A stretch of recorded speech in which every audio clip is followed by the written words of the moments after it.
Bismillahirrahmanirrahim. Assalamualaikum warahmatullahi wabarakatuh. Allahumma sholli ala sayyidina Muhammad ala sayyidina Muhammad. Alhamdulillah kita jumpa lagi dalam acara tamu kita.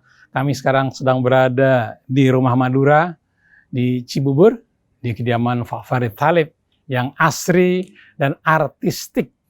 Alhamdulillah kami menghadirkan tamu, tentu Anda sudah akrab ya dengan brandnya. Oke, kami juga bersama Habib di sini. Oke, saya Muhammad Krishna dan Habib menghadirkan tamu kita.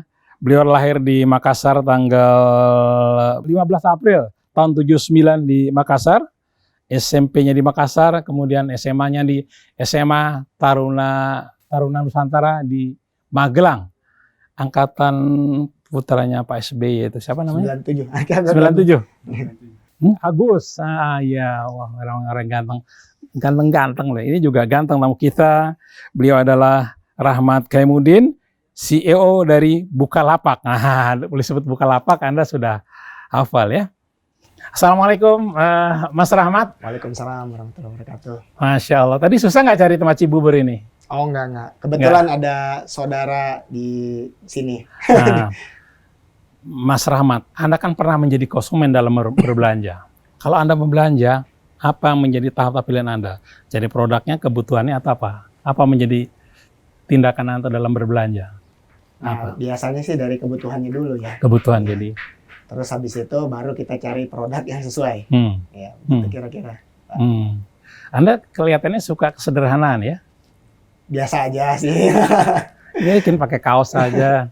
Padahal lulusan MIT, mantap. Fungsional. Insinyur Ya. Jadi cari yang fungsional aja. Kelihatan niru Bill Gates juga ya. Bill Gates itu sederhana gitu. Di sana apa yang Anda dapat di Amerika? Waduh, banyak sih. Saya lumayan lama juga ya Pak Krishna. Berapa? Saya di sana itu 4 tahun tambah 2 tahun. Jadi total 6 ya. Tapi sempat balik dulu. Sempat bekerja juga di Amerika ya? Saya sempat kerja di Amerika. Di bidang apa nih? Oh, macam-macam. Waktu kuliah pernah jadi tukang jaga perpustakaan. Oh ya? Terus pernah jadi tukang periksa ujian, periksa paper orang gitu kan. Nah, tapi pas udah lulus, saya kerja jadi hardware design engineer di Boston. Masya Allah. Sejarahnya sampai ke Amerika tuh bisa diceritain nggak, Mas Rahmat? Dari awal mungkin asalnya dari mana, terus habis itu sampai ke US tuh gimana? Bisa Oke. Ini agak ya coba saya persingkat ya begitu. Ceritanya panjang. Jadi saya tadi seperti Pak Krishna sampaikan. Oke, tunggu sebentar saya mau jelaskan. Iwana Nawat, tempat di mana kami syuting ini nggak berada berapa jauh dari masjid. Terdengar suara bacaan Al-Quran. Mohon maaf, bukan kami tidak menghormati bacaan Al-Quran, tapi kita ini terbatas waktunya, kita jalan terus wawancaranya. Ya, silakan. Mas Habib. Jadi emang saya tadi seperti dijelaskan, saya lahir dan besar di Makassar sampai SMA. Kemudian saya itu merantau ke Magelang. Jadi ke SMA Taruna Nusantara. Nah, di situ alhamdulillah waktu itu saya termasuk yang secara akademis cukup berprestasi. Jadi pernah mewakili sekolah, lomba-lomba tingkat nasional, pernah ikut lomba tingkat internasional. Terus sampai suatu ketika saya jadi dapat tawaran untuk beasiswa ke luar negeri. Gitu. Nah, kebetulan juga saya sempat daftar kuliah di Indonesia, nggak dapat, nggak dapat UMPTN. Nah, jadi malah dapatnya di MIT. Waktu itu saya daftar malah dapat lebih bagus ya. Ada hikmahnya ya berarti ya. Jadi ya itulah memang jalan yang Allah yang mau kasihnya. Kadang-kadang yang terbaik ya dia jalannya berliku lah. Terus bagaimana sehingga jadi mendapat estafet dari Mas Zaki nih di Bukalapak? Iya. Jadi ya ini juga terus terang buat saya sesuatu yang cukup mengejutkan juga sih awalnya ya pas dengar. Karena kan kita tahulah di Indonesia tadinya yang perusahaan teknologi yang besar-besar gitu kan cuma sedikit gitu. Terus Mas Zaki ini kan juga salah satu ikon ya, founder bersama ada beberapa lagi tentunya. Terus pada saat saya ketemu, didatangin, dia bilang ini ini apa tertarik nggak jadi CEO-nya Bukalapak? Nah, tentunya saya pertama bertanya yang benar nih gitu kan di sana gitu. Nah, terus dia bilang ya intinya Bukalapak itu kita pengen Mas Zaki itu juga dan pemegang sahamnya udah sepakat ini kedepannya akan diserahkan kepada profesional-profesional. Dan itu juga sebenarnya udah mulai dari tahun 2016 kita hire profesional direksi ya yang level C-level gitu, terus masuk 2018 lagi. Kemudian ya pas saya masuk di Januari 2020. Jadi ya memang niatnya Mas Zaki, saya udah bawa ini dari lahir sampai menjadi unicorn. Ke depan ini mungkin next stage-nya itu harus di-run sama yang pernah kerjain perusahaan yang lebih mature lah gitu. Jadi itu sih mungkin ininya ya awal idenya dan somehow nama saya masuk dalam radar itu dan saya ngobrol-ngobrol panjang sih sama mereka ini founder-founder pemegang saham dan sebagainya. Bagaimana Anda bisa memetakan mengenai Bukalapak nih? Strategi kan harus dipetakan dulu tuh. Nah sebenarnya kalau buat saya sih Bukalapak ini unik Pak Krisna. Jadi saya juga ngelihat Bukalapak itu punya tempat tersendiri ya di peta teknologi di Indonesia. Jadi kan tentunya ada beberapa jenis ya. Ada yang di e-commerce, terus ada yang di ride hailing, food delivery atau transport gitu kan, ada yang di travel. Nah, Bukalapak ini dari satu hal ya dia berada di e-commerce. Nah, e-commerce ini kalau biasa saya bilang yang pasarnya paling luas. Jadi karena namanya dagang itu kan luas banget. Terus kita juga ngelihat Bukalapak ini dari awal tuh sangat identik dengan UMKM. Jadi mindsetnya bagaimana melayani UMKM lebih baik, bagaimana bikin UMKM naik kelas. Dan bisa dibilang yang menarik juga buat saya waktu itu ya inilah ya Bukalapak itu walaupun sebenarnya pas kita lihat-lihat ya fundraisingnya itu nggak pernah gede-gedean sebelumnya gitu ya dibanding yang lain, tapi bisa eksis, bisa maju dengan fokus tadi bagaimana melayani UMKM, bagaimana melayani pasar yang kurang terlayani dan mindsetnya itu grassroots, sangat Indonesia banget lah gitu. Jadi saya pikir ini juga pada saat ini tentunya sesuatu yang buat saya sangat dekat di hati saya gitu ya, kayak bagaimana caranya support perusahaan teknologi asli Indonesia untuk bisa maju dan berkembang, dan kesempatannya kebetulan datang ke saya Pak. Jadi saya pikir wah kalau saya nggak ambil nih kayaknya mungkin saya bakal nyesel nih. Nasionalismenya timbul ya, begitu beda nih sama e-commerce yang lain. Mungkin Bukalapak, wah Indonesia 100% ibaratnya kan benar-benar nasionalisme. Homegrown lah Mas ya, jadi saya nggak bilang juga ya ibaratnya bisnis itu biasa juga bisa berada di luar batas-batas negara. Ya. Tapi kan kita juga pengen lihat nih ada homegrown perusahaan teknologi, skalanya juga besar, potensinya besar, pengen ikut dalam perjalanannya gitu. Sejarah Bukalapak lah ya. Berapa UMKM yang sudah banyak tertolong di Indonesia? Ya mungkin saya nggak mau bilang tertolong ya Pak, tapi saya bilang yang bisa saya bilang yang pernah yang terregister di kita Pak ya. Jadi Bukalapak itu punya saat ini punya dua ekosistem besar. Yang pertama aplikasi online marketplace Bukalapak.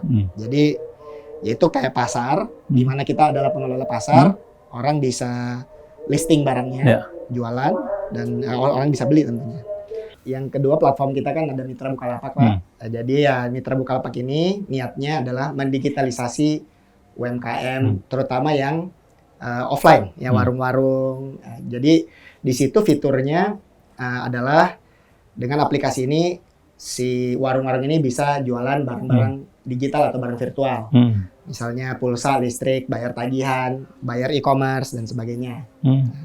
Kemudian yang kedua fiturnya itu kita bangun juga infrastruktur dari Aceh sampai Papua untuk distribusi barang-barang kelontong. Jadi di situ si warung-warung ini lewat aplikasi bisa pesan barang-barang kelontongannya mereka gitu kan. Jadi apa yang kebutuhan mereka tanpa perlu harus meninggalkan warung, mereka lewat aplikasi datang, kita akan antar dalam waktu 1-2 hari ke depan. Mantap. Nah, Nah, terus di situ juga kita bisa tawarin lagi fitur-fitur tambahan, misalnya mereka bisa jadi agen kirim uang atau remittance, bisa jadi tempat kirim paket. Nah, kan kita dekat sama perbankan, dekat sama perusahaan logistik kan, dan mereka selalu butuh titik-titik tuh. Begitu kita udah digitalisasi warung kan, ya daripada pergi ke kota untuk kirim paket, dia bisa ke warung terdekat misalnya. Dan yang terakhir juga kita lihat secara bisnis, karena si warung ini begitu mereka sudah terdigitalisasi, mereka lihat bahwa sebenarnya di Bukalapak itu dagangannya bukan hanya barang-barang grosir, kelontongan. Akhirnya dia berkembang. Ada banyak sekali, ada jutaan, ada puluhan juta barang nih di Bukalapak. Nah, mereka mulai jadi istilah industrinya kan reseller atau dropshipper untuk pedagang-pedagang online. Jadi di warung ini yang tadinya mungkin jual barang-barang sehari-hari, dia juga bisa sekarang jualan baju, bisa jualan aksesoris HP, bisa jual spare part dan sebagainya. Jadi si warung ini dengan modal aplikasi, dia bisa yang tadinya mungkin jualan barangnya tertentu, kelontongan atau fisik aja, dia sekarang bisa jadi kayak retailer modern.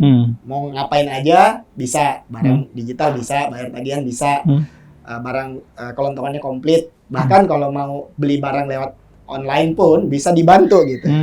Nah, dari dua platform ini saat ini akhir di Q2 itu kita punya sekitar 6,6 juta kita sebut pelapak online. Ini adalah orang-orang yang pernah taruh barang di online marketplace kita, dan 8,7 juta, jadi 6,6 di online, 8,7 juta pengguna mitra Bukalapak. Jadi kalau dibilang tadi UMKM-nya ada berapa, di total saya sekitar 15 jutaan apa ya? Maaf saya potong, itu gimana mengedukasi mereka? Mengedukasinya banyak sih caranya. Jadi mulai dari... Ada tim tersendiri yang datang ke warung-warung atau gimana? Nah, kalau untuk yang warung, kita memang awal-awalnya itu, dan sampai sekarang ada tim yang datang secara fisik ya, untuk ibaratnya menjual, memperkenalkan dan sebagainya. Nah, tapi dari waktu ke waktu sebenarnya kita juga kita pengen ini bisa lebih scalable ya. Jadi kalau kita lihat, kita juga bentuk komunitas-komunitas, Pak. Kebetulan di online juga udah punya seperti itu. Jadi misalnya saat begitu udah banyak, ya kita bikin komunitas. Jadi mereka saling bertukar pikiran, saling ngobrol, jadi saling sharing. Dan kalau misalnya udah ada yang masuk, kita tunjukin ini ada komunitas ini, bisa dengar-dengar. Of course selalu bisa nanya ke kita. Kita juga ada secara periodik training-training dari Bukalapak sendiri. Kebetulan kan sekarang udah gampang ya, online semua, jadi orang bisa nonton. Ya, jadi kita campur-campur lah antara datangin one-on-one plus komunitas plus juga training yang kita berikan dari Bukalapak. Sama ya, nggak ada juga yang paling efektif buat kita itu juga adalah word of mouth, Pak. Jadi kalau orang udah pakai, dia ngerasain, dia pengen ngajarin temennya atau tetangganya, saya tuh bisa maju karena saya pakai ini loh, gitu. Apakah setiap warung selalu ada transaksi? Pernah ada warung yang zonk nggak gara-gara ini? Kalau dibilang zonk sih sebenarnya resikonya kan nggak ada ya, Pak ya, ibaratnya. Dia cuma install, kalau dia mau beli, kalau dilihat sesuatu yang menarik, ya dia monggo aja menggunakan gitu kan. Kalau kita lihat sih sebenarnya kita ada take some surveys juga segala macam. Memang sih sebenarnya kita nggak bisa tahu 100% transaksinya itu lewat kita apa enggak. Karena kan mungkin aja ada barang yang dia cari, yang dia nggak beli di kita ya, Pak ya. Kita coba melengkapi itu. Tapi tentunya kalau mereka beli dari kita, itu pasti karena dia merasa apa yang kita sediakan itu berguna buat mereka gitu. Dan ya resikonya very simple. Mereka invest waktu untuk mempelajari, mereka install aplikasi, dan habis itu mereka udah mulai bisa berdagang. Jadi kita juga kan di Bukalapak sangat align gitu ya, sangat bekerja bersama, berkembang bersama dengan pelapak gitu atau warung juragan-juragan ini. Jadi kalau mereka jual banyak, ya baru kita juga ikut banyak gitu, Pak ya. Ya kita nggak kayak beli di depan banyak nih. Bukalapak dapat margin nggak, Des? Ya, kita dapat fee-nya dari situ lah. Kalau Indonesia kan lebih dari 90% tuh ekonomi Indonesia ditunjang sama UMKM ya. Sebetulnya yang 5%-nya itu kan usaha besar ya. Dimana yang 90% nih sebenarnya kontribusi Bukalapak buat ekonomi kelas bawah tuh cukup signifikan kalau berhasil ya. ibaratnya ngegerakin ekonomi secara nasional kan ya. Ya harapan kita sih sebenarnya bagaimana caranya UMKM ini bisa punya kesempatan yang setara dengan teman-teman kita yang punya modal lebih besar dan sebagainya ya. Jadi tadi kebayang kan misalnya ada UMKM Pak, jadi warung atau pelapak gitu kan. Kalau misalnya dulu kita cerita mau dapat akses terhadap pasar di seluruh Indonesia, ya harus buka cabang dong di seluruh Indonesia. Ya.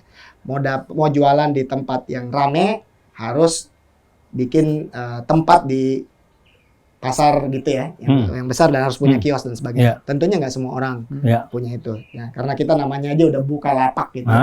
Gimana caranya hanya dengan ibaratnya usaha yang simple gitu digelar ya. bisa ya. Digelar bisa, install aplikasi, tapi bisa dapat market di seluruh Indonesia. Jadi bisa tadi juga pesan seperti layaknya usaha-usaha yang modern retailer gitu ya. Jadi bisa tadi untuk jualan pulsa, jualan listrik mungkin tadinya agak sulit ya karena hanya usaha besar yang bisa bikin PKS dengan perusahaan besar gitu ya. Tapi kita udah bisa di Bukalapak. Jadi kita berikan kemampuan itu ke mereka.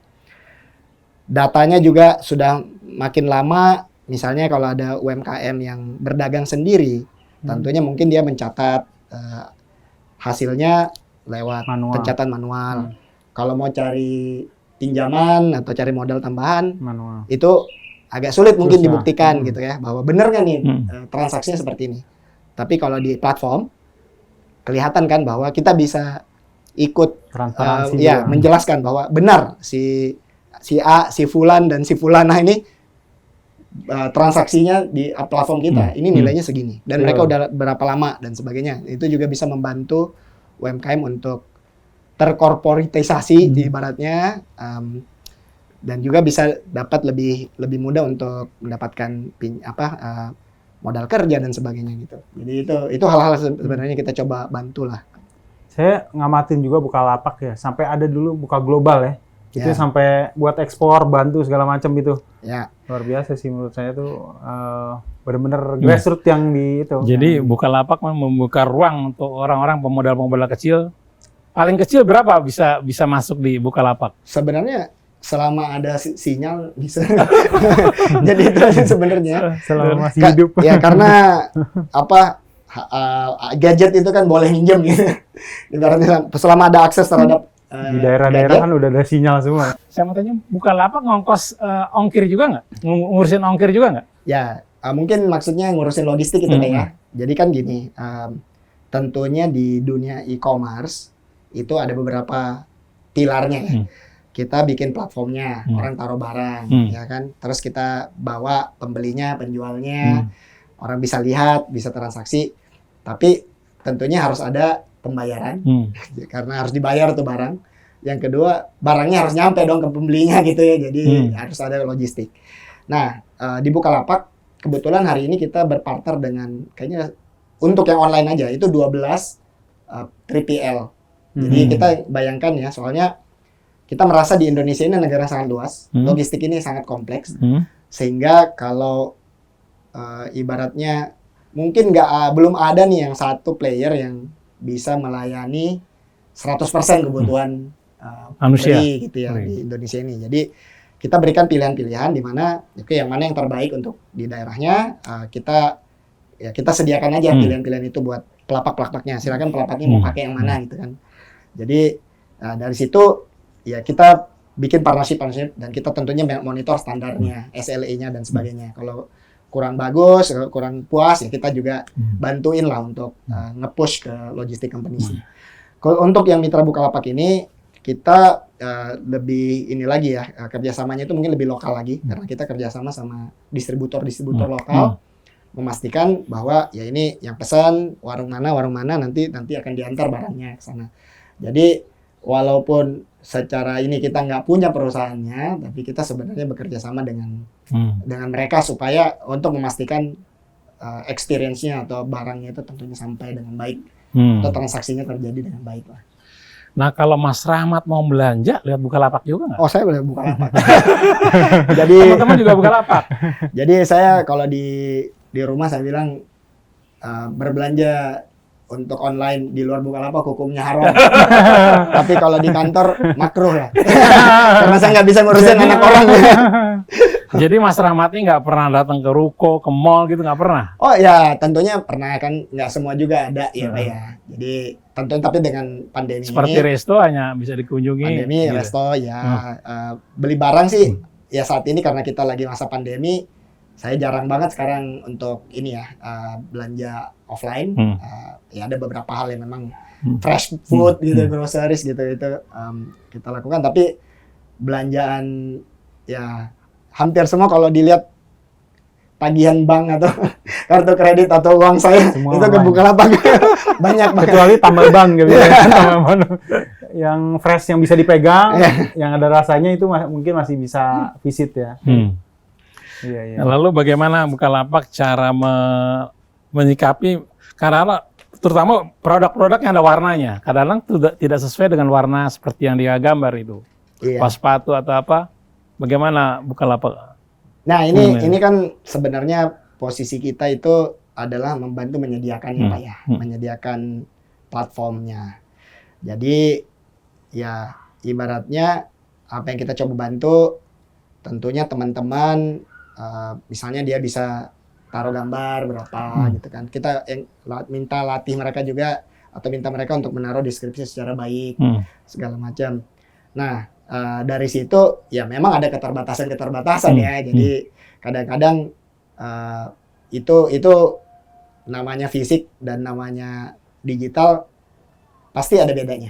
Jadi ya saya sih ngelihat juga bisa jadi ke depan akan selalu apa ya, nggak akan 100% semua transaksi akan terjadi di online gitu ya. Tapi mungkin nanti ini akan saling melengkapi. Jadi orang misalnya udah tahu nih, udah pegang barangnya, udah tahu. Iya dia beli, atau mungkin dia bilang oh ya nanti aja biar diantar ke rumah ya bisa gitu kan. Tapi kalau misalnya, dan memang dulu sebelum pandemi terutama, barang-barang yang paling laku di online itu kan biasanya barang-barang yang branded ya. Brandnya kayak HP, ya orang udah tahu nih, tahu fisik. electronics, spare parts, ya dia ditaruh spek, orang udah Sudah kebayang. fix ya. Kebayang. Nah fashion atau segala macam ini juga memang ya mungkin campur juga. Kalau misalnya harganya relatif terjangkau, mungkin orang juga masih mau lah mengambil resiko kan, daripada jauh coba gitu kan. Tapi ya ini masih masa inilah Pak, masih masa pembelajaran. Kita sih selalu mencoba untuk ibaratnya membantu pembeli juga untuk mendapatkan barang yang tepat ya. Biasanya ada juga kan kita lihat, salah satunya adalah review. Jadi kalau misalnya orang habis beli, banyak pembeli yang puas, ya itu kan berarti resikonya lebih kecil gitu ya. Orang yang dia lakukan ini gitu, apa transaksi mereka kan pas. Biasa ada foto juga Pak Krisna, foto terus ada orang yang kasih tulisan dan rating foto ininya, tokonya naik. Misalnya ada yang tokonya fraud nih, mau coba melakukan segala macam di luar transaksi segala macam, report, ratingnya bisa diturunin, tokonya juga bisa diblokir Bisa dari ditutup. Bukalapak. Oh, Jadi sebenarnya ada sistemnya hukumannya. Bukalapak tuh udah rapi Udah banget ngaturin gitu. semua ya. Kayak toko-toko udah tahu, oh nih rating kita misalnya bingung nih, ini bajunya kayak gimana? Lihat reviewnya, lihat ada yang motoin, ada yang apa. Saking orang misalnya puas nih, oh difotoin sama dia, video bisa, ada video. Foto, video bisa nggak ya? Saya belum pernah sih. Ada foto, banyak sih foto. Jadi foto real nih. Kan kadang kan kalau itu kan foto studio, nanti foto realnya difotoin sama Jadi saya sama pesan, pembelinya. kita juga encourage, kita kasih some small amount of money. Kalau misalnya, tolong kalau mau dapat kredit Rp100, Rp800, fotoin. Jadi kan kelihatan gitu kan, oh ya ini fotonya bukan dari pembelinya, tapi dari penjualnya, tapi dari pembeli. Dari pembeli, bagaimana Pembeli. dia bisa foto kan belum Jadi datang? dia beli, Hah? kalau dia beli, dia buka, dia pakai ya, kita minta mereka tulis review dengan foto. Oh gitu, oke, sebagai kesaksian ya. Ya, jadi ya biar ngelihat bahwa kalau foto kan dari penjual kan bisa jadi dia ngambil dari internet gitu kan ya. Tapi kalau udah pembeli kan oke. Pengalaman unik apa yang Mas Rahmat rasakan dalam orang transaksi dan melalui Bukalapak ini? Apa pembeli terkecil, atau ada orang mesen ular atau apa yang unik-unik pernah punya? Waduh, apa? saya nggak tahu. Kalau pengalaman pribadi saya sih, karena kebetulan kan apa ya, saya udah nggak ngejagain tokonya, ada jutaan transaksi terjadi, pasti banyak yang unik-unik. Strategi Iya. lebih ke ininya. Ya tapi Kedepannya. kalau pengalaman saya sih pribadi ya belanja di Bukalapak menarik sih, banyak banget. Kan kita bikin peraturan-peraturan nih yang sebenarnya untuk melindungi dan bisa ketat ya. Oh kalau mau buka paket ya itu harus divideoin supaya ketahuan gitu-gitu. Cuma kadang-kadang sih biasanya kita juga ngomong ke penjualnya, walaupun kita nggak videoin, kita komplain segala macam, rata-rata melayani ya dengan baik. Jadi saya pikir sih orang Indonesia niatnya sebenarnya banyak yang pengen baik. Kalau sih. komplainnya ke Bukalapak atau ke toko? Yang Jadi ini? biasanya kalau ada komplain itu lewat Bukalapak, terus habis itu nanti kita jadi jurinya. Kita lihat ya ini prosesnya salahnya di mana gitu ya. Gitu. Nanti diputusin. Oke. biasanya. Berapa armada yang ada di kantor nih untuk operasionalnya semuanya? Ya total kita mungkin saat ini pegawai Bukalapak hampir 2.000 orang. 2.000 orang. Ya. Itu di Jakarta semua atau Sekarang kayaknya mencar-mencar? udah di mana-mana, Pak. Karena WFH udah nih, Pak, ya? WFH ya. WFH. Jadi kemarin saya baru realize ada anak kita yang lagi di Papua gitu kan. Oh, di Papua. Tapi ya karena kita sekarang WFH, terus kita juga tentunya ada juga outsource dan sebagainya, itu mungkin ada sekitar segitu juga. Jadi mungkin total yang apa ya, direct atau Semua indirect. paham IT ya? Enggak juga. Oh, enggak juga? Biasa aja kan ada operation ya. Ada Oh. customer service, ada apa gitu. Tapi memang paling apa ya yang bisa dibilang paling banyak kita itu di teknologi itu yang bisa dibilang paling besar lah ya ininya. Padahal kita di situ ya, ada sepertiga khusus untuk itu di tech. Untuk trafficnya paling tinggi di masa libur apa di masa-masa apa biasanya traffic tinggi? Waduh, saya nggak ini Pak, nggak hafal dulu. Karena ganti-ganti. Paling tinggi kalau lagi diskon, kalau lagi Harbolnas. Kalau lagi itu ya, flash sale. Kalau lagi Harbolnas, naik gitu-gitu ya. Kalau produk yang paling banyak diminati apa? Nah, itu beda-beda, Pak. Kalau jadi secara industri, memang kita lihat yang banyak itu HP and accessories, itu HP kemudian fashion itu gede, kemudian kesehatan kali ya, personal care ya kita bilang istilahnya itu personal care, terus food and beverage. Tadinya electronics ini juga gede nih, tapi sekarang lagi turun. Kenapa? Pas pandemi kayaknya orang banyak menunda ya. Oke. Tapi yang home and office naik, jadi itu juga lumayan gede. Jadi mungkin kebutuhan untuk bikin apa ya, rumah jadi kantor gitu ya. Tapi kalau mungkin ganti kulkas, ganti AC, orang mungkin nunggu dulu ganti TV gitu. Tapi untuk bikin alat peralatan supaya rumah ini bisa lebih nyaman buat kerja gitu. Jadi ini memang terjadi shifting, Pak. Kalau saya lihat fashion, aksesoris HP dan sebagainya, at least dari 2020 kita lihat ada yang turun. Ya. Walaupun dia gede tapi agak turun. Tapi pas di personal care itu naik banyak. Food and beverage itu naik mungkin banyak. karena orang banyak di rumah kali ya. Banyak di rumah. Jadi ya mungkin saya belum lihat lagi sih yang data terbaru, tapi trennya COVID itu membuat orang beraktivitas ibaratnya barang-barang yang berkaitan dengan kesehatan, Pak. Itu atau jadi vitamin, terus olahraga apa itu laku. Kemudian hal-hal yang berkaitan dengan aktivitas di rumah atau di dekat rumah itu juga naik karena orang maunya ya dia nggak mau pergi jauh lagi kan, dia maunya di rumah atau dia ke warung balik gitu ya.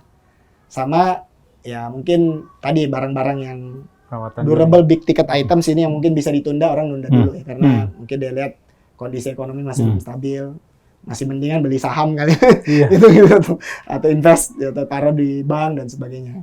Bang Rahmat, ada nggak pemilihan misalnya visitor terfanatik, tersering dengan visitor yang baru gitu? Ya belum nggak ada tuh Pak. kita belum ada tuh kayak gitu. Bang Rahmat mau nanya, jadi gini, mungkin nih Bang Rahmat datang ini kita juga sangat tertarik nih ya dari Radio Silaturahim ini, pendengarnya jutaan, cukup banyak, dan dari mereka juga potensinya cukup besar. Dimana ketika itu dimanfaatkan secara optimal, apalagi bisa kolaborasi dengan Bukalapak, saya yakin ini bisa kontribusi Bukalapak buat negeri ini, terutama komunitas di Rasil ini bisa sangat bermanfaat gitu. Mungkin dari Bang Rahmat, bagaimana kalau misalnya pendengar Rasil atau apa yang punya usaha atau misalnya usaha, mungkin ada 2 segmennya. Yang pertama dari belum punya usaha menjadi punya usaha, jadi go entrepreneur. Yang kedua yang punya usaha tapi offline, go digital. Ya. Nah itu mungkin dari Bukalapak seperti apa mungkin nanti bisa bisa engage dengan kita gitu. Ya kita sih sangat terbuka Pak. Ya jadi dari sisi itu emang kita banyak banget ibaratnya sekarang untuk memulai usaha terutama yang berkaitan dengan dagang gitu ya. Saat ini sudah sangat mudah bisa dibilang.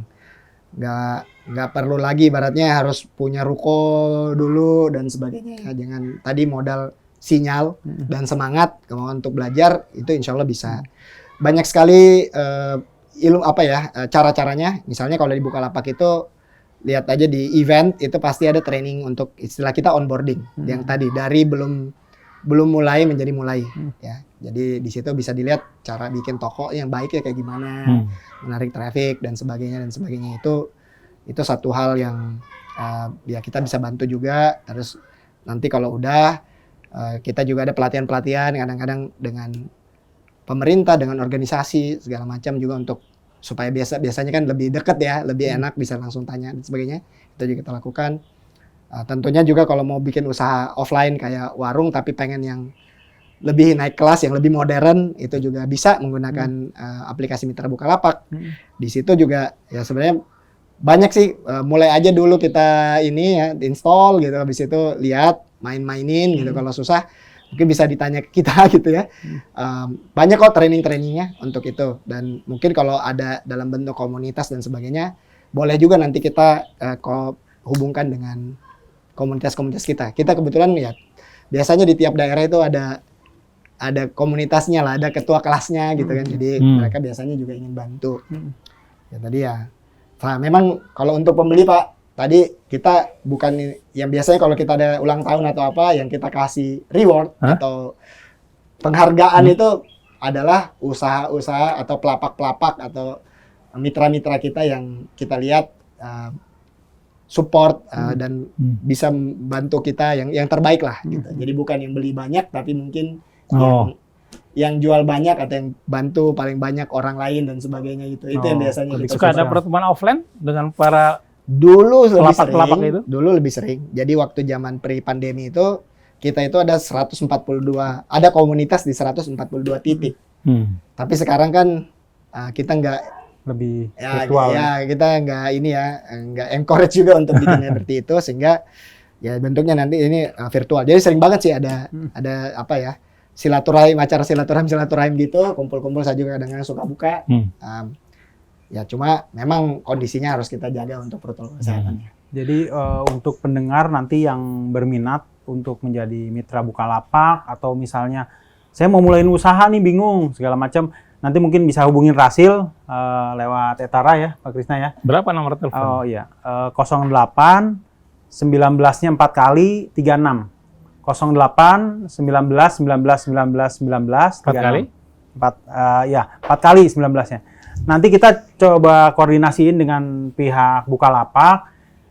Insya Allah kita bisa dapat harga yang bagus, deal yang bagus, dan Bukalapak support kita. Ya, kita kedatangan Pak Rahmat ini luar biasa, bisa menggerakkan. Ini nih semangat tiba-tiba pendengar yang tadi yang kamu usaha tiba-tiba wah saya besok buka lapak deh. Insya Allah. Buka toko, ada yang udah buka toko. Wah kayaknya digital enak nih. Kita lebih jadi manfaatnya besar gitu buat jadi posisi aplikasi kita di anaknya Bukalapak atau gimana? Oh iya, jadi gini.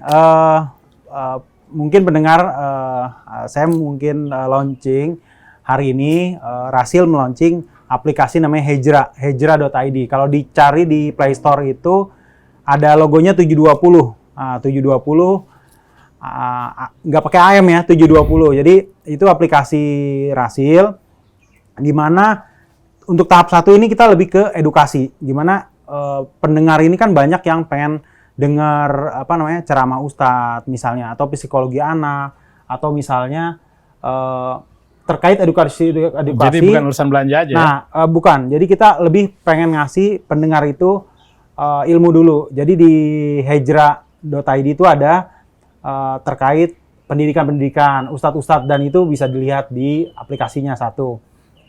Yang kedua, ada playlist. Playlist itu nanti dikategoriin. Misalnya, oh aku mau lihat, nggak sempat dengerin ceramah waktu itu.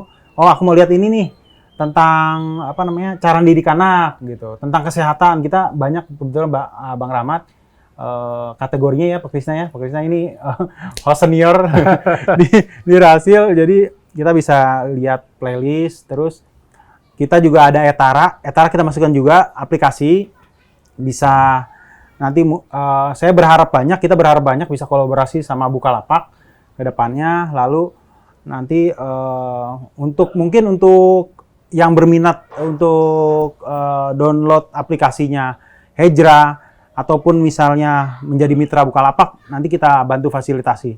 Itu mungkin. Oke. Ngomong-ngomong, Mas Rahmat berkantor berapa jam sehari? Waduh, kita sebenarnya sekarang karena kantornya di HP ya. Mulai dari bangun tidur sampai tidur lagi kan, kadang-kadang masih bisa digangguin. Masya Allah. Ya. Jadi udah nggak kenal waktu ya. Kalau Bang Rahmat sendiri terkait aplikasi kita ada komentar nggak? Jadi gimana nih untuk Saran-saran atau apa? saran mungkin buat aplikasi kita? Ya, mungkin nanti kita lihat dulu Mas ya, tapi senang sekali tadi sempat ditunjukin sedikit bahwa ada suatu aplikasi yang ingin memberikan quality content gitu ya kepada teman-teman yang pemirsa. Saya pikir itu baik sekali. Mungkin dari kita juga sebenarnya walaupun kalau Bukalapak lebih ini ya, kita banyakkan untuk bisnis gitu, commerce, kita juga sebenarnya kadang-kadang juga pengen coba sharing-sharing gitu, ngajak-ngajak tokoh gitu ya untuk ngomong di platform kita juga. Tapi ini untuk khusus seperti itu saya senang banget. Jadi ya mudah-mudahan nanti ada yang bisa kita kerjasamakan ya. Saya pikir sih apa aja selama itu sama-sama bisa memberi manfaat, Masya gitu, Allah. sama-sama baik ya, kita ya open lah dengan bersinergi, asal apa ya, ibaratnya asal sesuai kemampuan kita masing-masing maksudnya. Kalau untuk urusan belanja online ini, negara mana yang paling bagus? Indonesia, Amerika, apa yang? Waduh, saya Benchmarknya Bukalapak nih kemana nih awalnya? enggak, kita sebenarnya menariknya kita pengen harus punya rasa sendiri Pak, gitu ya. Jadi kalau misalnya di Amerika misalnya ada Amazon gitu kan, di China ada misalnya Alibaba dan lain gitu kan. Ini kita lihat sih sebenarnya kita berevolusi juga gitu kan. Oke, kalau Amazon itu kan dia mulai dengan sebagai retailer Pak. Jadi dia adalah toko awalnya. Dia adalah toko buku, terus jadi toko apa aja gitu, the everything store kan. Ya. Kalau di Alibaba mungkin awalnya adalah B2B. Nah, di B2B orang semua posting. Kalau di Indonesia yang menariknya itu awalnya yang maju adalah C2C marketplace. Yang kayak misalnya kayak Bukalapak dan teman-teman yang lain itu rata-rata adalah bukan toko tapi pasar. Jadi kami ini nih yang unicorn ini adalah pengelola pasarnya kan sebenarnya. Tenan-tenannya adalah teman-teman UKM gitu. Nah, itu terbukti itu Indonesian model. Nah, kalau di Bukalapak yang sekarang kita pengen coba lagi karena kita lihat bahwa online marketplace ini tidak cukup untuk melayani seluruh masyarakat Indonesia, Pak. Karena sekarang baru berapa persen yang terlayani? Jadi ini menarik banget ya. Kalau yang saya tahu angkanya aja deh, Pak ya. Jadi ada beberapa hal ya. Yang pertama, berapa persen transaksi retail itu terjadi di e-commerce. Ya, jadi ya ini waktu sebelum pandemi itu angkanya cuma sekitar 5%. Jadi 95% itu fisik, 65-70 tuh di warung atau tradisional channel. Nah, jadi ya tentunya karena pandemi rasionya itu jadi naik ya, karena yang fisiknya turun, yang e-commerce-nya naik juga. Gitu. Jadi mungkin sekarang belasan persen atau 20% lah, tapi tetap minoritas. Terus kita juga lihat di Indonesia ini ya 70% transaksi e-commerce nilainya secara nilai itu terjadi di 5 kota besar di Indonesia. Jakarta, Surabaya, Medan, Bandung, dan Semarang. Yang notabene itu cuman penduduk yang hanya 10% penduduk Indonesia. Berarti 90% penduduk Indonesia itu hanya account for 30%. Jadi 10 itu 70, 90 ke 30. Sehingga kita bilang ini, padahal ini pemainnya udah banyak. Kita udah invest banyak, marketing banyak dan sebagainya kan. Jadi kenapa waktu itu kita bikin Mitra Bukalapak? Karena kita merasa nggak semua orang itu bisa dilayani hanya dengan online. Jadi kita harus melayani dengan cara yang mereka lebih nyaman, yaitu mungkin offline, tapi offline yang terdigitalisasi lewat Mitra Bukalapak. Jadi itu yang kita pikir kita pengen melengkapi offering itu, dan ya itulah mungkin ininya Indonesia ya, flavornya Indonesia gitu. Baru Bukalapak kayaknya yang seperti itu ya. Sampai grassroots, sampai ke warung seperti itu. Ya saat ini yang kita lihat Bukalapak yang terdepan. Tentunya kalau kita punya network nomor 1 di Indonesia, ya biasalah kalau misalnya ada yang orang lihat yang baik, ya ada juga yang mau ikut, ya nggak apa-apa. Tapi ya kalau yang khusus untuk mungkin bisa kita bilang Bukalapak itu yang punya platform yang merata ya, kekuatannya antara online sama online to offline ini. Jadi baik mau dilayani lewat online bisa, mau dilayani lewat omnichannel ya omnichannel yang paling lengkap ya. Kita lihat Bukalapak itu ya karena memang kita melihat kebutuhan UMKM, kita lihat kebutuhan masyarakat Indonesia yang bukan hanya di kota besar, itu seperti itu Pak. Jadi kita fokus di situ. Kalau baca big data nih, Mas Rahmat kan udah lama nih bergerak di IT, udah gitu juga masuk ke US, lihat Indonesia. Bukalapak nih sebenarnya plan ke depan seperti apa? Jangka pendek atau jangka panjang ngelihatnya, oh akan begini nih, arahnya tuh seperti ini gitu. Kalau ngelihat UMKM di Indonesia sekarang udah 95%. Terus pemerintah juga ngedorong UMKM nih supaya maju karena dengan misalnya 5G di daerah-daerah, biar orang bisa connect ke online fokusnya. Terus aturan-aturan dana buat daerah-daerah sekarang cukup besar. Nah, gimana Bukalapak nih ngebaca market, ngebaca peraturan pemerintah nih, gimana strateginya Bukalapak? Itu pertanyaan yang sangat sulit ya. Dan bisa ya apa yang kita bilang hari ini kemungkinan besar akan salah ke depannya gitu Pak ya, karena kita coba mendebak masa depan. Tapi kalau saya ngelihatnya sih yang kita pengen coba lakukan lah di Bukalapak, karena ya ini usaha kita supaya ini terjadi adalah bagaimana caranya UMKM itu bisa setara dengan usaha-usaha besar. Jadi ya tentunya ya kita perlu usaha besar, kita juga perlu UMKM. Cuman tadi UMKM itu kadang-kadang karena punya keterbatasan, misalnya keterbatasan modal, keterbatasan bisnis proses, keterbatasan informasi dan sebagainya, sehingga mereka jadi nggak bisa naik kelas ya di situ-situ aja misalnya dan sebagainya. Mau cari modal susah, mau cari apa susah. Nah, kami di Bukalapak, dan ini tentunya kita juga melihat dukungan pemerintah, sejalan lah ya keinginan pemerintah juga. Bagaimana caranya tadi usaha itu juga ikut bersaing tadi dengan hanya bermodalkan menginstall suatu aplikasi, dia bisa akses pasar di seluruh Indonesia bahkan di dunia. Betul. Bagaimana caranya dengan dia rajin mengisi data di aplikasinya, dia bisa mendapatkan permodalan dari perbankan, dianggap bankable. Oh, bankable. Misalnya itu lebih trust gitu ya. Lebih trust kan kalau begitu. Masalahnya kan bolak-balik lagi modal apa. Kemudian bagaimana caranya juga mereka bisa dapat akses terhadap network lah ya, ilmu-ilmu lah. Bagaimana caranya packaging, bagaimana caranya jualan, marketing, sales. Nah, ini mungkin dengan berada di platform kami juga coba untuk membagikan ilmu itu. Sejalan juga pemerintah juga banyak juga programnya. Itu ada misalnya contoh Kartu Prakerja. Kartu Prakerja itu kan banyak banget training yang diberikan kepada masyarakat. Kebetulan Bukalapak juga adalah salah satu partner digitalnya. Itu ada berapa juta, lebih dari 10 juta kayaknya orang yang dilatih di situ kan. Jadi ilmu-ilmunya juga cukup banyak di situ. Jadi saya pikir ya terlepas dari punya modal awal atau enggak, tapi selama orang punya semangat, punya niat, punya kemauan belajar, ke depannya ya nggak ada makin lama makin berkurang nih masalah-masalah untuk atau batasan-batasan yang membuat orang bisa maju ke depannya. Itu yang ingin kita coba buat, dan saya pikir itu sejalan lah dengan semua orang, Mas. Jadi harapan kita, mimpi kita ya adalah nanti seperti itu. Supaya orang mau mampir ke toko kita, apa tipsnya? Wah, macam-macam, Pak, tergantung. Ya, jual barang yang dibutuhin orang. Terus habis itu buatlah tampilannya itu baik, ya kan. Kadang-kadang fotonya bagus, deskripsinya bagus. Karena kan ada juga yang ada yang baca deskripsi itu menyejukkan hati, Pak. Ada yang kayak ini niat nggak sih gitu ya.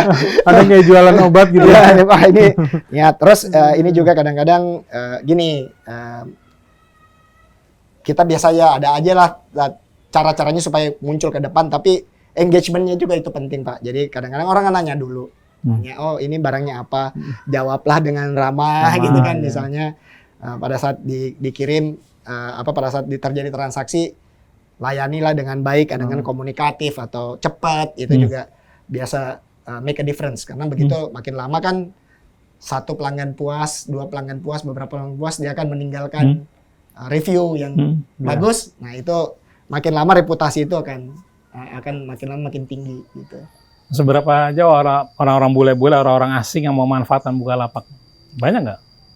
Aduh, saya nggak lihat dia nationality-nya apa gitu. Maksudnya dia bule apa enggak gitu di sini. Tapi yang ekspor maksudnya, itu, Mas, gimana? Oh ya, jadi memang gini, Pak. Yang ekspor itu memang masih nggak terlalu besar. Jadi, tapi kita coba bantu, kita coba ini juga karena ya yang ekspor itu sekarang kita buat dengan, kalau dikirim dari Indonesia kan biasa agak mahal juga ya. Iya betul. Itu jadi menjadi kendala. Tapi kita juga kita saat ini apa yang kita lakukan, kita jadi partneran dengan beberapa e-commerce di luar negeri. Oke. Jadi di sono ada lapaknya Bukalapak gitu kan, di situ gitu. Itu difasilitasi Bukalapak. Difasilitasi Bukalapak. Jadi kan ini karena kalau di sini orang semua tahu gitu ya, Pak ya. Jadi warehouse-nya di luar, marketplace-nya di luar. Jadi misalnya Bukalapak, ya misalnya contoh nih, salah satu partner kita itu QO10 ya, itu yang di Singapura, di Singapura ya ada. Jadi kalau misalnya mau di situ dia bisa lihat ininya tokonya Bukalapak. Tentunya juga bisa supply chain-nya gimana? Nanti kita udah ada partner logistik yang bisa bantu ke sananya gitu. Ya. Luar biasa. Sekarang tanaman di orang banyak beli melalui online ya. Cuman gini, Pak. Buat saya sih sebenarnya yang menjadi mimpi, of course kita pengen ekspor, pengen ini segala macam ya. Tapi yang menjadi mimpi pertama gitu menurut saya, gimana caranya jadi tuan rumah di negeri sendiri. Oke. Kadang kita pikir kita mau ekspor, tapi sebenarnya bagaimana caranya orang kita itu milih barang kita dulu daripada barang import. Betul. Itu yang kadang-kadang saya selalu ceritakan gitu kan. Kita fokus dulu nih benda-benda apa yang kita bisa ciptakan di Indonesia dengan baik supaya ya orang Indonesia tuh milih barang Indonesia sendiri. Saya lihat tuh Bukalapak tuh emang diferensiasinya ya sama mungkin yang marketplace lain, nasionalismenya emang bagus, Pak Krisna. Jadi barang-barangnya tuh yang di marketplace lain nggak ada, di Bukalapak ada gitu. Kayak sepatu kulit Cibaiduyut gitu. Kita bisa beli wayang golek, atau beli keris, ada nggak? ada. Jadi mungkin ya ada yang kompetitor lain itu saing-saingan harga, import segala macam ya dari negeri lain, banting-banting harga. Bukalapak stabil. Jadi leadernya tuh kalau Pak Krisna tahu, Bukalapak salah satu leader dari awal sama yang vendor sebelah itu, satu lagi yang hijau. Jadi Bukalapak dari awal konsisten, jadi nggak wah tiba-tiba berubah nih jadi barang-barang impor, nggak. Ya, saya lihat gitu makanya waktu saya ngamatin sampai ada buka global, ekspor keluar. Terus yang di komunitas tuh benar-benar, misalnya ada nggak yang kayak komunitas Yamaha misalnya, atau komunitas apa di Bukalapak mau ngadain apa event kerjasama, karena kan itu kan komunitasnya kuat tuh di Bukalapak. Nah, komunitas kita banyak kan memang komunitas merchant. Jadi di daerah kita juga kan ya tentunya kita juga gede di tadi ya Bukalapak untuk online itu banyak sekali penggunanya laki. Jadi, Oh, laki-laki ya? laki. Jadi kalau untuk barang laki itu paling lengkap lah pasti. Gitu. Jadi terutama misalnya kayak sepeda, kendaraan bermotor, spare parts gitu-gitu.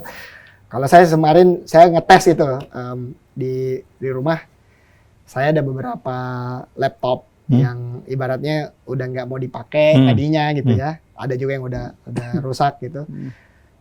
Salah satunya itu laptop saya pas saya lagi sekolah di Amerika, belinya tahun 2007. Iya. Jadi udah uzur lah gitu ya ini sebagai laptop gitu kan. Nah, terus?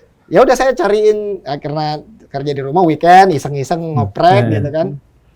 Oh nyari ada apanya lah gitu, spare partnya, baterainya gitu, chargernya masih ada. Masih ada ya? Jadi bisa nyala nih gitu. Saya bisa akhirnya saya minta ada asisten rumah, saya nih kamu pakai aja gitu dan masih bisa.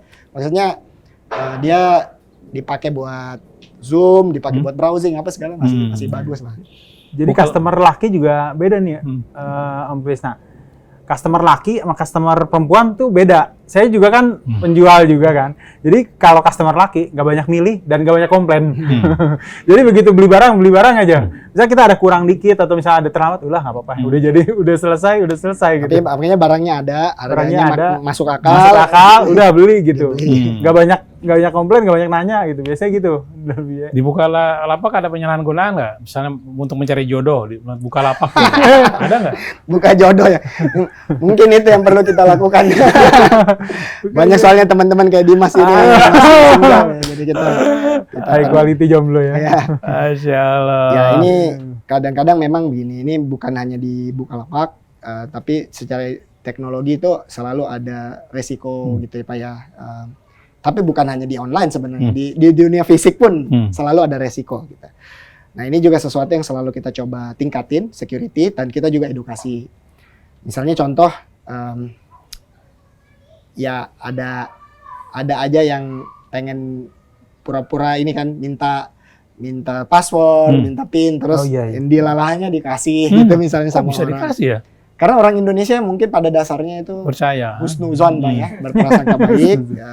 Dia ingin begitu ditanya dia pikir boleh. Gitu. Kita juga dulu apalagi pas waktu Covid ya, karena banyak sekali orang new adopter gitu. Ya marah-marah kan kayak ini ada yang nanyain minta password, minta username saya kasih, tiba-tiba saya diambil uangnya gitu. Oh, ya, saldonya ganti misalnya ya kita juga jelasin segala macam karena kan kalau sama aja kalau misalnya di bank Pak Krisna kasih saya ATM kartunya sama PIN-nya. Terus saya uangnya Pak Krisna saya curi. Kan nggak mungkin Pak Krisna marahnya sama banknya kan. Pasti nyarinya ke saya gitu. Ya kayak gitu-gitu. Tapi kalau kita marahnya ke banknya, padahal yang ngasih orangnya gitu ya. Tapi kita makanya harus jelasin lagi. Kita juga buat jelasin ini jangan diberikan gitu-gitu ke bawah-bawah itu karena kadang-kadang orang taunya tadi ini Bukalapak.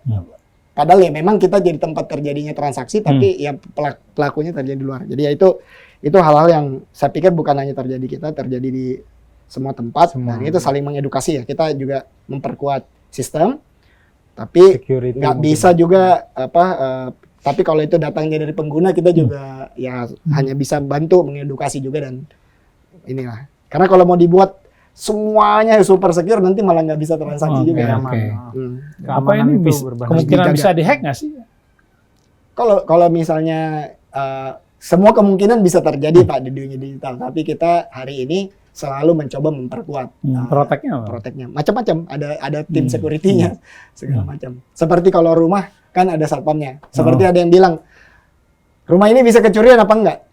Nggak mungkin ada yang bilang rumah saya nggak mungkin kecurian. Nah, itu pasti nanti pencuri lah. Jadi kita nggak usah bilang gitu, tapi kita jaga, kita pasang CCTV, kita pasang satpam, kita selalu jaga, misalnya ya, contohnya seperti itu. Kita pindah ke komplek yang keamanannya lebih tinggi dan sebagainya. Bang Rahmat mau minta saran nih buat pendengar, mungkin di tengah pandemi saat ini COVID. UMKM kan cukup terhantam nih dari sisi pasokan, terus dari sisi akses, dari sisi pembeli dan lain-lain. Mungkin Bang Rahmat ada saran buat pendengar menyikapi UMKM ini yang menghadapi COVID ini, apalagi di era disrupsi sekarang ini, di mana inovasi terus jalan. Mungkin Bang Rahmat, dari pengalaman Bang Rahmat, terus sebagai CEO Bukalapak, gimana? Ada saran-saran buat pendengar UMKM? Ya, memang COVID ini sangat berat ya Mas ya. Jadi ini mempengaruhi banyak hal ya, yang tentunya terutama ya mengganggu kesehatan lah ya. Banyak sekali tentunya keluarga kita dan yang terdampak, dan itu ikut berakibat ke bisnis dan sebagainya. Jadi pertama sih yang saya lihat, kita harus jeli melihat perubahan behavior dari namanya usaha itu kan kita coba untuk menyelesaikan masalah orang lain kan ya. Baik itu lewat menyediakan barang dagangan atau apa jasa dan sebagainya. Jadi mungkin kita lihat shift of behavior-nya ini apa. Tadi ini kalau saya bayangkan ini ada 3 yang biasa saya bilang yang gede gitu. Yang pertama, ini pandemi membuat orang lebih sadar kesehatan. Jadi dia sekarang tahu cuci tangan itu harus pakai air mengalir, sabun 20 detik misalnya. Jadi itu kalau misalnya sakit, bersin-bersin baiknya pakai masker karena mengalir menular lewat partikel gitu. Padahal mungkin dulu waktu kita kecil udah lihat tuh di film Doraemon, kalau Suneo sakit pasti pakai masker, tapi kita nggak peduli kan ya. Kita nggak tahu kenapa dia pakai masker, tapi itu di Jepang mungkin udah lama, tapi kita mungkin belum pernah, baru sekarang kita tahu pakai masker kalau sakit dan sebagainya. Olahraga secara teratur, naikkan imun dan semua hal-hal itu ya. Jadi hari ini kita akan berhadapan dengan dunia yang lebih sadar kesehatan gitu.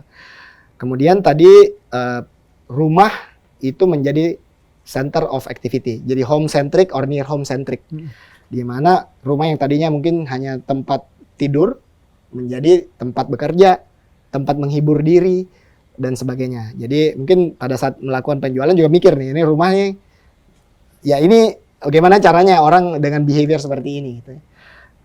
Terus yang ketiga yang kita bayangkan itu karena orang ibaratnya pandemi ini membawa krisis ekonomi, mungkin akan ada orang akan lebih sadar keuangan. Pembelanjaannya itu mungkin lebih bijak, dia pengen nabung, atau mungkin barang yang tadinya dia pengen buat gaya gitu ya, willing to pay more gitu, tapi sekarang orang udah nggak peduli lagi bajunya bermerek apa enggak, tasnya nggak kelihatan juga kan ya, mau pakai lipstick juga pakai masker sekarang gitu. Jadi sekarang katanya bukan lipstick tapi bulu mata, gitu maskara gitu ya misalnya. Behavior seperti ini saya pikir yang pertama harus disikapi oleh kita. Nah, sehingga mungkin dulu ada benda yang laku gitu, sekarang mungkin enggak. Mungkin dulu ada benda yang enggak laku, sekarang dicari orang. Nah, itu satu. Tapi mungkin sebagai penutup saya bisa bilang hari ini semua lapisan masyarakat, baik itu pemerintah, baik itu juga kami di swasta di teknologi ini gotong royong pengen supaya kita bisa bantu. Jadi mempermudah tadi untuk orang buka usaha. Jadi ya kalau misalnya dulu kita ibaratnya ada gerakan nasional bangga buatan Indonesia, ya. Itu tuh ya itu kolaborasi kita semua. Jadi saya duduk sama teman-teman yang mungkin kita berantem di pasar tadinya, tapi begitu karena ini untuk kepentingan nasional, untuk kepentingan masyarakat, ayo kita duduk bareng, kita kerja sama bareng. Bagaimana caranya pelatihan ini? Ya pokoknya siapa yang aja yang latih, yang penting bisa online dulu, gitu kan semuanya. Produk apa yang bisa kita bantu? Jadi ego ini mulai kita coba turunkan gitu untuk kepentingan masyarakat, sehingga lebih mudah harusnya untuk memulai usaha hari ini. Selama tadi ada keinginan belajar, ada keinginan untuk berubah, tentunya ada dorongan juga ya. Infrastrukturnya untuk bantu ini sudah ada dan makin lama makin berkembang gitu. Platformnya udah ada, semua udah gede-gede juga nih, udah berskala unicorn banyak nih. Mau pilih jualan di pasar A, pasar B, pasar C itu ada gitu kan semuanya. Mau buka warung apa segala bisa dan sebagainya, dan tadi banknya juga udah mulai kerja sama kita gitu kan. Mana nih telapakmu, warungmu yang berpotensi, kita juga pengen bantu. Jadi everyone is looking at this hari ini, sehingga insya Allah kalau misalnya kita berikhtiar, jalannya itu udah lebih landai gitu dibanding yang dulu. Oh.